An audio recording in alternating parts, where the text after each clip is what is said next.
exercising more.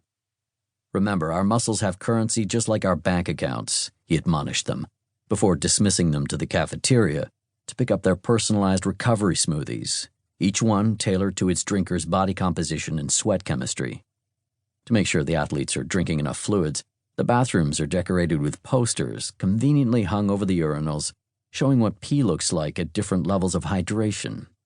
It seems like everyone has listened except for Kaepernick, who proceeds to spend the next 4 hours in the facility's airplane hangar-sized weight room, chiseling new creases into his already famously buff, tattooed torso.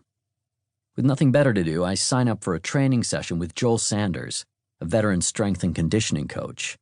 A rangy, earnest 30-year-old from Savannah, Sanders focuses mostly on Exos' civilian clientele, like the Silicon Valley venture capitalist who, once a quarter, brings his favorite portfolio company's CEOs here for a long weekend of boot camp-style workouts, hot and cold pools, organic meals, and deep tissue massages.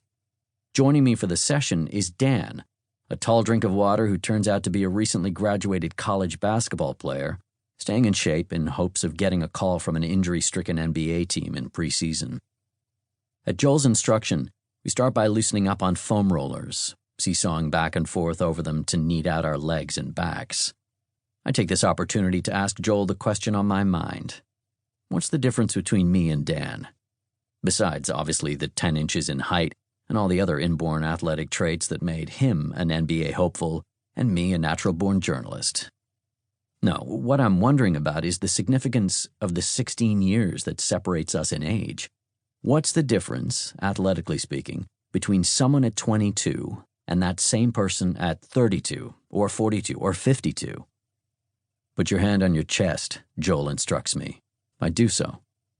Now take your middle finger and tap your chest as hard as you can. I do that too. Tap, tap, tap.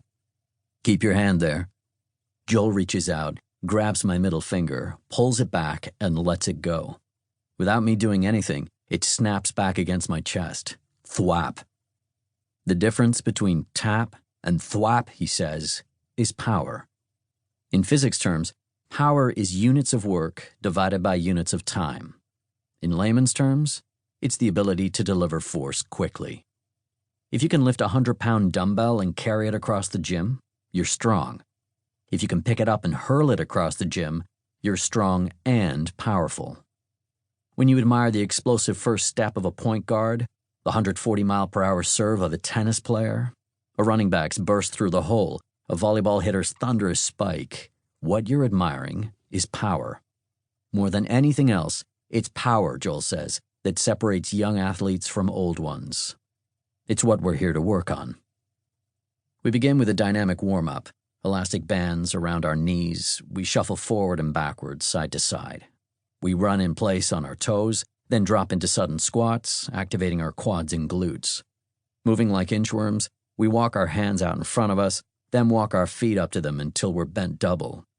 Sweating lightly now, we start the workout proper. Joel gives us each a rubber medicine ball. Dan's big, mine little, and has us jump and hurl it toward the faraway ceiling a dozen times, then twist and slam it on the floor a dozen more.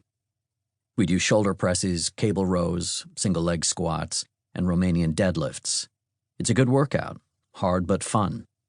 I manage not to embarrass myself in front of Colin Kaepernick, who is still over in the far corner of the gym, doing something complicated with kettlebells. I think we're done. One more exercise, Joel says. He leads me over to a machine standing by the wall of windows. This, Joel says, is the VersaClimber. Every athlete who works out at Exos hates it. In fact, I will learn later, athletes everywhere loathe it. When the Cleveland Cavaliers strength coach needed to get his team ready for the NBA's endless playoff schedule during its championship 2016 postseason run, it was the VersaClimber he turned to. Forward Tristan Thompson said bonding over their shared hatred of the VersaClimber helped cement the team's chemistry. Mark Sisson, an elite Ironman competitor and fitness guru, calls the VersaClimber the greatest piece of fitness equipment ever invented, one that would be more popular except it's too intense an experience for most people. The few that have used it inevitably quit because it's so hard. The way it works is simple as can be. You put your feet on the pedals,